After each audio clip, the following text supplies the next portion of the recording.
వచ్చేటప్పటికి అడుగుతాడు భార్య, నేను ఉండాలి స్వామి, ఇంకా సంపాదించాలంటాడు. ఆశ చూడండి మనిషి. సరే భార్యని అడుగుతాడు, మరి నాకు చనిపోతావు, మరి నువ్వు చనిపోయిన భార్య నేనేం చనిపోతాను, చనిపోను అంటే బిడ్డలను అడుగుతారు, మృత్యుదేవతలు పుచ్చుకుంటారు, ఆమెను ఆహ్వానం చేద్దామని లోపలికి ఇద్దామని అనుకుంటారు. మేము పుచ్చుకో అంటారు. అదేమి స్వామి, నా భార్య అనుకున్నాను, నా బిడ్డలు అనుకున్నాను, వీళ్ళే వద్దంటారు అంటే డబ్బుకు అంత విలువ చూడదు, మరి ఇంకేమంటే విధానాన్ని అంటాడు ఆ స్వామి.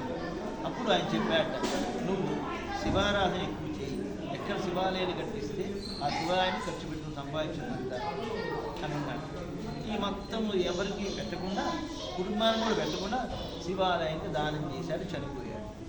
చనిపోయిన తర్వాత ఆ ధనలోకుడు మరి ధర్మేంద్ర ఎక్కడికి వెళ్తాడు, కైలాసం తీసుకెళ్ళాడు, నరకలోకానికి వెళ్ళాలి.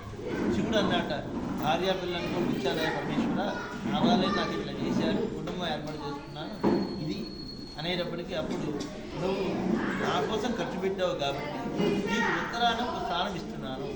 ఉత్తరాన ఏ మానవుడైతే బీరువా పెట్టుకుంటారో లక్ష్మీదేవి నీతో స్థిరంగా ఉంటుంది.